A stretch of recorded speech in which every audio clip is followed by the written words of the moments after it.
മംഗല്യം. രചന Maria Johnson. അവതരണം ഷാഹുൽ മലയിൽ. Editing Faisal C M Nooncheri. വാനോളം ഉയർന്ന പന്തലിന് ഒത്ത നടുവിലായി ഒരു കല്യാണ മണ്ഡപം. ചുറ്റിനും ബന്ധുജനങ്ങൾ, മറ്റു ക്ഷണിക്കപ്പെട്ട അതിഥികൾ. പക്ഷേ ഈ പുളിയുടെ വാദ്യമേളങ്ങളില്ല, ആഘോഷങ്ങളുമില്ല. ചങ്കുപൊട്ടിക്കരയുന്ന അമ്മ. മകളുടെ അവസ്ഥയോർത്ത് എന്ത് ചെയ്യണമെന്നറിയാതെ അച്ഛൻ. ഇതൊക്കെ കണ്ട് എന്ത് ചെയ്യണമെന്നറിയാതെ കത്തുന്ന ഹോമകുണ്ടത്തിനു മുമ്പിൽ നിറമിഴികളോടെ ഞാനും. ചുറ്റിനും ആളുകളുടെ കരച്ചിലുകൾ, അടക്കം പറച്ചിലുകൾ. പെണ്ണ് വലതുകാലം വെച്ച് കയറിയില്ല, അപ്പോഴേക്കും ജന്മദോഷം. എല്ലാം കേട്ട് പൊട്ടിക്കരയാൻ പോലും ആവാതെ ഒരു നോക്കുകുത്തിയെ പോലെ ഞാൻ. കണ്ണുനീർ കവിളിലൂടെ ഊർന്നിറങ്ങി. ഒരു വാക്കുപോലും താങ്ങാനാവാതെ ഞാൻ ചെവി പൊത്തിപ്പിടിച്ചു. ജാതകദോഷമുണ്ടെന്നറിഞ്ഞിട്ടും ദേവേട്ടൻ എന്നെ പൂർണ്ണ മനസ്സോടെ സ്വീകരിക്കാൻ തയ്യാറായിരുന്നു. ജാതകത്തേക്കാൾ പ്രാധാന്യം ദേവേട്ടന് ഞാനായിരുന്നു. ഞങ്ങളുടെ കളങ്കമില്ലാത്ത പ്രണയമായിരുന്നു. ജാതകത്തിൽ വിശ്വാസമൊന്നുമില്ലെങ്കിലും പേരിനൊന്ന് ജാതകങ്ങൾ ഒത്തുനോക്കി. അപ്പോഴാണ് എൻ്റെ മനസ്സിനെ പോലും വെല്ലുവിളിച്ച് ജോത്സ്യനത് പറഞ്ഞത്. ആദ്യ വിവാഹം വാഴില്ലാന്ന്. കേട്ടപാതി എൻ്റെ വീട്ടുകാർ വിവാഹത്തിൽ നിന്നും പിന്മാറാൻ ഒരുങ്ങിയതും ദേവേട്ടൻ മുമ്പോട്ട് വന്ന് എല്ലാവരും കേൾക്കെ പറഞ്ഞു, ഇന്നേക്ക് 15-ാം നാൾ ഞങ്ങളുടെ വിവാഹം. എൻ്റെ പാറുവിനെ കൈവിട്ട് എനിക്കൊരു ജീവിതമില്ല. അച്ഛനും അമ്മയും എതിര് പറയരുത്, അത്രയ്ക്ക് ഇഷ്ടപ്പെട്ടു പോയി. വേണ്ടെന്ന് വെക്കരുത് അച്ഛാ, എനിക്ക് എന്തോന്നാലും കുഴപ്പമില്ല, എല്ലാം ഞാൻ നോക്കിക്കോളാം, പ്ലീസ്. അതും പറഞ്ഞ് ദേവേട്ടൻ അച്ഛൻ്റെ കൈ നെഞ്ചോട് ചേർത്ത് പിടിച്ച് പൊട്ടിക്കരയുമ്പോൾ എൻ്റെ അച്ഛൻ്റെ കണ്ണുകൾ നിറഞ്ഞു തുടങ്ങിയിരുന്നു. ഒരു പരീക്ഷണത്തിനപ്പുറം എല്ലാം ഞങ്ങളുടെ ഇഷ്ടമെന്ന് പറഞ്ഞ് അച്ഛനും മൗന സമ്മതം നൽകി. പുറത്ത് സന്തോഷം അഭിനയിച്ചുവെങ്കിലും എന്തോ ഉള്ളിൻ്റെ ഉള്ളിലെ ഒരു ഭയം നിറഞ്ഞു. പാർവതി എന്ന എനിക്ക് ജീവിതത്തിൽ ആദ്യമായി വന്ന പ്രണയാഭ്യർത്ഥന അതായിരുന്നു എൻ്റെ ദേവേട്ടൻ. ആദ്യം ഒരു കൗതുകം മാത്രമായിരുന്നു. എങ്കിലും പിന്നീട് എപ്പോഴാണ് ദേവേട്ടൻ്റെ പ്രണയത്തിൽ ഞാനും അലിഞ്ഞു ചേർന്നതെന്നറിയില്ല. 12-ാം വയസ്സിൽ തുടങ്ങിയ പ്രണയം നീണ്ട 10 വർഷം. ജോലി കിട്ടിയ 1 മാസം തികഞ്ഞപ്പോൾ ദേവേട്ടൻ എനിക്ക് തന്ന വാക്ക് പാലിച്ചു.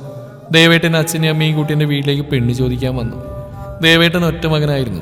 അതുകൊണ്ട് തന്നെ വീട്ടുകാർ ദേവേട്ടൻ്റെ ഇഷ്ടത്തിന് പ്രാധാന്യം നൽകി. എങ്കിലും ഏതൊരു അച്ഛനും അമ്മയ്ക്കുമുള്ള ഭയം അവർക്ക് ഉള്ളിൽ നിറഞ്ഞു. എങ്കിലും മകൻ്റെ ആഗ്രഹത്തിന് അവരെതിര് നിന്നില്ല. അങ്ങനെ ദിവസങ്ങൾ ഓരോന്നും കൊഴിഞ്ഞു. വിവാഹ നിശ്ചയം പേരിന് മാത്രം നടത്തി. അടുത്ത ബന്ധുക്കളെ മാത്രം വിളിച്ചു. കല്യാണം ആർഭാടമായി നടത്താനും തീരുമാനിച്ചു. കുഞ്ഞു കുഞ്ഞു ഇണക്കങ്ങളും പിണക്കങ്ങളും ഒക്കെയായി ദിവസങ്ങൾ മാറി മറിഞ്ഞു. അങ്ങനെ കല്യാണ തലേന്നിങ്ങെത്തി. രാവിലെ മുതൽ കല്യാണത്തിന്റെ തിരക്കായിരുന്നു. പല കുടുംബക്കാർക്കും ഇത്രയും നല്ല ആലോചന വന്നത്ര ദഹിച്ചിട്ടില്ലെന്ന് അവരുടെ വാക്കുകളിൽ നിന്നും മനസ്സിലായി. പക്ഷെ അതൊന്നും എന്നെ ബാധിച്ചില്ല. എൻ്റെ മനസ്സിൽ ഓരോ നിമിഷവും ജോത്സ്യൻ പറഞ്ഞ വാക്കുകൾ ഭീതി വളർത്തി. ഉള്ളിലെ ഭയത്തെ ഉള്ളിൽ തന്നെ കുഴിച്ചു മൂടി. ഫോൺ എടുത്ത് ദേവേട്ടനെ വിളിച്ചു. പാറുകുട്ടിയെ, നാളെ നമ്മുടെ കല്യാണമാണ്. എനിക്ക് വിശ്വസിക്കാൻ പറ്റുന്നില്ല. ഞാനതിന് മറുപടി എന്നോടൊന്ന് മൂളി. നീ എന്താ പറയൊന്നും മിണ്ടാത്തത്? നിനക്കെന്തൊരു സങ്കടം? എന്താ എൻ്റെ പ്രശ്നം? ദേവേട്ടാ, എനിക്കെന്തോ വല്ലാത്തൊരു പേടി. എന്തെങ്കിലും ഉള്ളിലെ ഭയത്തിനൊരു ആശ്വാസം കിട്ടാനെന്നോണം ഞാൻ ദേവേട്ടനോടെല്ലാം തുറന്നു പറഞ്ഞു. ദേവേണ്ണെ, എന്നെ വെറുതെ ദേഷ്യം പിടിപ്പിക്കരുത്. നാളെ രാവിലെ അമ്പലത്തിൽ പോയി നല്ലപോലെ പ്രാർത്ഥിക്കേ. നിന്റെ കുഞ്ഞുകൃഷ്ണൻ നമ്മുടെ കൂടെ കാണും കേട്ടോടി. അപ്പം എല്ലാം ഓക്കെ ആവും. ഞാൻ അതിനും മറുപടിയായി ഒന്ന് മൂളി. കേട്ടോടി പൊട്ടിക്കാളി. കേട്ടോടാ പൊട്ട. ഡേ, വന്ന് പെണ്ണിന് ബഹുമാനം തീരെ ഇല്ല ഇപ്പോ. ഇതിനുള്ളൊക്കെ നാളെ മോളിൽ കൊണ്ട് വന്നിട്ട് തരാട്ടോ. അയ്യടാ, ശരി, നീ കിടന്നു. ഓക്കെ ദേവേട്ട. അതും പറഞ്ഞ് ഞാൻ ഫോൺ കട്ടാക്കി. മനസ്സിനിപ്പോൾ എന്തോ ഒരു സമാധാനം. ദേവേട്ടിനൊപ്പമുള്ള സന്തോഷകരമായ ഒരു ജീവിതത്തെ സ്വപ്നം കണ്ട് ഞാൻ നിദ്രയെ പുഴുകി. പിറ്റേന്ന് രാവിലെ നേരത്തെ എഴുന്നേറ്റ് ദേവേട്ടിന് ഗുഡ് മോർണിംഗ് മെസ്സേജും കൂടെ ഒരു ലവ് ഇമോജിയും അയച്ച് വേഗം കുളിക്കാൻ കയറി. പിന്നെ അമ്പലത്തിൽ പോയി നന്നായിട്ടൊന്ന് പ്രാർത്ഥിച്ചു. ദേവേട്ടനെ വിളിക്കണമെന്ന് ഓർത്തുവെങ്കിലും പറ്റിയില്ല. അപ്പോഴേക്കും മേക്കപ്പ് ചെയ്യാനും സാരി ഉടുപ്പിക്കാനും മറ്റും ചേച്ചിയൊക്കെ വന്നു. വീട്ടിൽ നിന്ന് ഇറങ്ങിക്കഴിഞ്ഞ് കാറിലിരുന്നപ്പോൾ ദേവേട്ടനെ ഒരിക്കൽ കൂടി വിളിച്ചു നോക്കിയെങ്കിലും കോൾ എടുത്തില്ല. ഇനി അമ്പലത്തിലെത്തിയിട്ട് നേരിട്ട് കാണാലോ എന്ന സമാധാനത്തിൽ ഓരോ സെക്കൻഡും കഴിച്ചുകൂട്ടി. മുഹൂർത്തമാവാറായിട്ടും ദേവേട്ടനെയോ വീട്ടുകാരെയോ കണ്ടില്ല. ഒരു നിമിഷം ദേവേട്ടൻ എന്നെ ചതിച്ചോ എന്ന് പോലും ഓർത്തു. ചിന്തകൾ കാട് കയറി തുടങ്ങി. ഇല്ല, എനിക്കറിയാം എൻ്റെ ദേവേട്ടനെ. ദേവേട്ടനെ ഒരിക്കലും എന്നെ ചതിക്കില്ല. ദേവേട്ടൻ എൻ്റെ ജീവനാണ്. മുഹൂർത്ത സമയമായിട്ട് അവരെ കാണാതെ വന്നപ്പോൾ മനസ്സിലെന്തോ കുഴിച്ചു മൂടിയ ഭയം വീണ്ടും നുരഞ്ഞു പൊങ്ങി. ഫോൺ എടുത്ത് ദേവേട്ടൻ്റെ നമ്പറിലേക്ക് വിളിച്ചു. Switch off. മനസ്സിലൊരു കടൽ ഇരമ്പി വരുന്ന പോലൊരു തോന്നൽ. വീണ്ടും വീണ്ടും വിളിച്ചു. ഇല്ല, എടുക്കുന്നില്ല. ഹൃദയമിടിപ്പ് വല്ലാതെ വർദ്ധിച്ചു. നെറ്റിയിൽ വിയർപ്പ് കണങ്ങൾ പൊടിഞ്ഞു. കണ്ണുകൾ അനുസരണയില്ലാതെ നിറഞ്ഞു വരുന്നു. എന്തിനെന്നറിയാത്തൊരു ഭയം. അധികം വൈകാതെ ആ വാർത്ത കല്യാണവേദിയാകെ പരന്നു. കല്യാണച്ചെക്കനും വീട്ടുകാരും സഞ്ചരിച്ച വാഹനം ഒരു ബസ്സുമായി കൂട്ടിയിടിച്ചു. അവർ 3 പേരും സ്പോട്ടിൽ മരിച്ചെന്ന് കേട്ടതൊന്നും വിശ്വസിക്കാനാവാതെ ഞാൻ തറഞ്ഞുപോയി. കണ്ണടച്ച് തുറക്കും മുമ്പേ ഞാൻ സ്വപ്നം കണ്ട എൻ്റെ ദേവേട്ടനുമായിട്ടുള്ള ജീവിതം കൈവിട്ടു പോയിരിക്കുന്നു. പിന്നെ ഒരു പൊട്ടിക്കരച്ചിലായിരുന്നു. ദേവേട്ട എന്ന് ഉറക്കി നിലവിളിച്ച് ഒരു പൊട്ടിക്കരച്ചിലൂടെ ഞാൻ നിലത്തേക്ക് ഊർന്നു പോകുമ്പോൾ അമ്മ എന്നെ ആ കൈകളിൽ താങ്ങി നിർത്തി. ബോധം വന്ന് കണ്ണു തുറന്നപ്പോൾ എന്ത് ചെയ്യണമെന്നറിയാതെ പകച്ചുപോയി. ഒരു ഭ്രാന്തിയെപ്പോലെ ഞാൻ എങ്ങോട്ടെന്നില്ലാതെ ഓടി നടന്നു. വർഷങ്ങൾ കൊണ്ട് നെയ്തെടുത്ത സ്വപ്നങ്ങൾ എല്ലാം വെറുതെയായി. ഒരു നിമിഷം കൊണ്ടെല്ലാം തകർന്നു. ദേവേട്ട, എന്നെ വിട്ട് പോയല്ലേ, എന്നെ ഒറ്റക്കാക്കി പോയല്ലേ, എനിക്ക് തന്ന വാക്ക് തെറ്റിച്ചു പോയല്ലേ, എന്തിനാ എന്നെ ഒറ്റക്കാക്കി പോയത്, എന്തിനാ എന്നെ വിട്ടുപോയത്? പൊട്ടിക്കരഞ്ഞു ഞാൻ. ആരുടെയും ആശ്വാസവാക്കുകൾക്ക് എന്നെ സാന്ത്വനപ്പെടുത്താനായില്ല. ഞാൻ ഇന്നും മനസ്സറിഞ്ഞ് പ്രാർത്ഥിക്കാറുള്ള ആ കുഞ്ഞികൃഷ്ണന്റെ മുമ്പിൽ വന്ന് പൊട്ടിക്കരയുമ്പോൾ ഞാൻ ഒന്നേ ചോദിച്ചുള്ളൂ, എന്തിനാ എൻ്റെ ദേവേട്ടിൽ നിന്ന് എന്നെ അകറ്റിയത്? ചങ്ക പൊട്ടി പ്രാർത്ഥിച്ചതല്ലേ? സ്നേഹിച്ച് കൊതി തീരും മുമ്പ് എന്തിനാ പറിച്ചെടുത്ത്? പാവല്ലായിരുന്നു എൻ്റെ ദേവേട്ടൻ, എന്നിട്ടും എന്ത് നീ എന്നെ ദേവേട്ടിൽ നിന്ന് അടർത്തി മാറ്റിയത്? കൃഷ്ണന്റെ നടക്കുമ്പിൽ വീണ് പൊട്ടിക്കരയുമ്പോൾ മുന്നോട്ടുള്ള ജീവിതം എനിക്ക് മുമ്പിൽ ഒരു ചോദ്യചിഹ്നമായിരുന്നു. ഇനി എന്ത് എന്നറിയാത്തൊരു ചോദ്യചിഹ്നം. ഞാൻ ആ നടയിലേക്ക് വീണ് പൊട്ടിക്കരഞ്ഞു. മനസ്സിനൊപ്പം ശരീരവും തളർന്നു തുടങ്ങിയിരുന്നു. അപ്പോഴാണ് ഒരു കൈ എൻ്റെ തോളിൽ പതിച്ച്. ഞാൻ പെട്ടെന്ന് തിരിഞ്ഞു നോക്കി. ശിവേട്ടൻ ആളെന്നെ മുറച്ചെറുക്കനാണ്. പക്ഷേ ഞങ്ങൾ തമ്മിൽ ആ ഒരു ബന്ധം ഇന്നുവരെ ഉണ്ടായിട്ടില്ല. ശിവേട്ടൻ എനിക്കെന്നും എൻ്റെ ഏട്ടൻ്റെ സ്ഥാനത്തായിരുന്നു. അതിലുപരി നല്ല കൂട്ടുകാരനായിരുന്നു. പിറന്നു വീണ നാൾ മുതൽ ആ കയ്യിൽ നിന്നും പിടിവിട്ടിട്ടില്ല. എന്തിനും ഏതിനും എനിക്ക് ശിവേട്ടൻ വേണമായിരുന്നു. എന്തിനു പറയുന്നു, ഞങ്ങൾ തമ്മിൽ ഒരു രഹസ്യവും ഉണ്ടായിരുന്നില്ല. ദേവേട്ടനോടുള്ള ഇഷ്ടം പോലും ആദ്യം പറഞ്ഞ് ശിവേട്ടനോടായിരുന്നു. ഞങ്ങളുടെ സ്നേഹം തിരിച്ചറിഞ്ഞ് കൂടെ നിന്നു. ദേവേട്ടന് ശിവേട്ടനൊരു സഹോദരനായി മാറി. ഒരു പെങ്ങളെന്നതിലുപരി ഒരിക്കൽ പോലും ശിവേട്ടൻ എന്നെ തെറ്റായ കണ്ണിൽ കൂടി നോക്കിയിട്ടില്ല. അത്രമേൽ പാവമാണ് എൻ്റെ ശിവേട്ടൻ. ശിവേട്ട എന്ന് വിളിച്ച് ആ നെഞ്ചിലേക്ക് വീണ് പൊട്ടിക്കരയുമ്പോൾ എന്തു പറഞ്ഞ് എന്നെ ആശ്വസിപ്പിക്കണമെന്ന് ശിവേട്ടനും അറിയില്ലായിരുന്നു. കണ്ണുനീരൊരു മഴ പോലെ ആ നെഞ്ചിലേക്ക് പെയ്തിറങ്ങി. ശിവേട്ട, നീ ദേവേട്ടൻ പോയി, നീ തനിച്ചാക്കി പോയി, എനിക്ക് ആര്, ഞാൻ ഒറ്റക്കായി. ശിവേട്ട, ദേവേട്ടൻ പോയി. ഏങ്ങലുകൾക്കിടയിലും എങ്ങനെയൊക്കെയോ ഞാൻ പറഞ്ഞു, മോളെ പാറു. ശിവേട്ടന് മിഴികൾ നിറഞ്ഞു വന്നു. എന്നെ ആ നെഞ്ചിലേക്ക് ഒരിക്കൽ കൂടി ചേർത്ത് നിർത്തി. അപ്പോഴാ വിരലുകൾ എൻ്റെ മുടിയിഴകളിൽ ഓടിക്കളിച്ചു. ശിവേട്ടൻ മനസ്സിൽ പലതും കണക്ക് കൂട്ടി ആ നെഞ്ചിൽ നിന്ന് എന്നെ അടർത്തി മാറ്റി. പിന്നെ പതിയെ മുൻപോട്ട് നടന്നു. ആളുകൾക്ക് മുമ്പിലേക്ക് നടന്നെത്തുമ്പോൾ എൻ്റെ ഉള്ളിൽ എന്തോ ഭയം നിറഞ്ഞു വന്നു. ഞാൻ ആ കൈ അടർത്തി മാറ്റാൻ നോക്കിയെങ്കിലും അത് കൂടുതൽ മുറുകിയതേയുള്ളൂ. ശിവേട്ട, എന്താ ഇത്?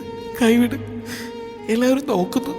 കരച്ചിലിനിടയിൽ ഞാൻ പറഞ്ഞു. പക്ഷേ ശിവേട്ടൻ അത് കേട്ട ഭാവം നടിച്ചില്ല. നാട്ടുകാർ പലരും ഞങ്ങൾ ഉറ്റുനോക്കി. എനിക്കാരെയും നോക്കാനുള്ള ധൈര്യം ഉണ്ടായിരുന്നില്ല. ഞാൻ ആരെയും നോക്കാതെ തലകുനിച്ച് നടന്നു. ശിവേട്ടൻ എന്നെ ആ ഹോമകുണ്ടത്തിന് മുമ്പിൽ കൊണ്ടുപോയി നിർത്തി. എല്ലാവരുടെയും കണ്ണുകൾ എന്നിൽ തന്നെ എന്ന് മനസ്സിലായതും ഞാൻ തലതാഴ്ത്തി ഒരു കുറ്റവാളിയെ പോലെ നിന്നു. പലരുടെയും അടക്കം പറച്ചിലുകൾ കാതുകളിലെത്തി. പെണ്ണ് വലുതുകാരെ വെച്ച് കയറിയില്ല, അപ്പോഴെങ്കിലും ചെക്കൻ്റെ ജീവനെടുത്തു. പാവം ആ ചെക്കൻ്റെ വിധി. മൂദേവി. പലരുടെയും കുത്തുവാക്കുകളും ശാപവാക്കുകളും കേൾക്കെ തലയിലൊരു പെരുപ്പ് അനുഭവപ്പെട്ടു. ഒന്നും താങ്ങാനാവാതെ ഞാൻ ചെവി പൊത്തിപ്പിടിച്ചു. ശിവേട്ടൻ എൻ്റെ അച്ഛൻ്റെ അരികിലേക്ക് നടന്നു. അമ്മാവ, പാറുവിന് വാങ്ങഴിക്കാൻ ഞാൻ തയ്യാറാണ്. അച്ഛൻ്റെ കണ്ണുകൾ അനുസരണയില്ലാതെ ഒഴുകി. മോനെ ശിവ, നീ ഒന്നും പറയണ്ട അമ്മാവ. നാട്ടുകാർക്ക് കടിച്ചു കയറാനുള്ളതല്ല എൻ്റെ പാറു. എന്തു വന്നാലും ഞാൻ നോക്കിക്കോളാം. മോനെ, എന്നാലും വേണ്ടമ്മാവ, ഇനിയൊന്നും പറയണ്ട. അതെ ഏട്ടാ, പാറുമോൾ എൻ്റെ മരുമകളായി അല്ല മകളായിട്ട് വരുന്നതിൽ എനിക്ക് സന്തോഷമേ ഉള്ളൂ. ശിവേട്ടൻ്റെ അമ്മ ഇത് പറഞ്ഞതും ശിവേട്ടനെ ചേർത്ത് പിടിച്ചതും എൻ്റെ അച്ഛനും അമ്മയും അവർക്ക് മുമ്പിൽ കൈകൂപ്പി. ഏട്ട, ഇത് പാറുമോളോടൊന്ന് സംസാരിക്കുക. അമ്മായി ഇത് പറഞ്ഞതും അച്ഛൻ എനിക്കരികിലേക്ക് നടന്നു. അപ്പോഴും ഞാൻ ആ നിൽപ്പ് തുടർന്നു. മോളെ പാറു. വിക്കി അച്ഛൻ എനിക്ക് മുമ്പിൽ ഓരോ വാക്കും നിരത്തുമ്പോൾ ഒന്ന് എതിർക്കാൻ പോലും ശക്തിയില്ലാതെ ഒരു ശീല പോലെ ഞാൻ തറഞ്ഞു നിന്നു. എൻ്റെ നാവ് ഒരു നിമിഷം ചലിച്ചില്ല.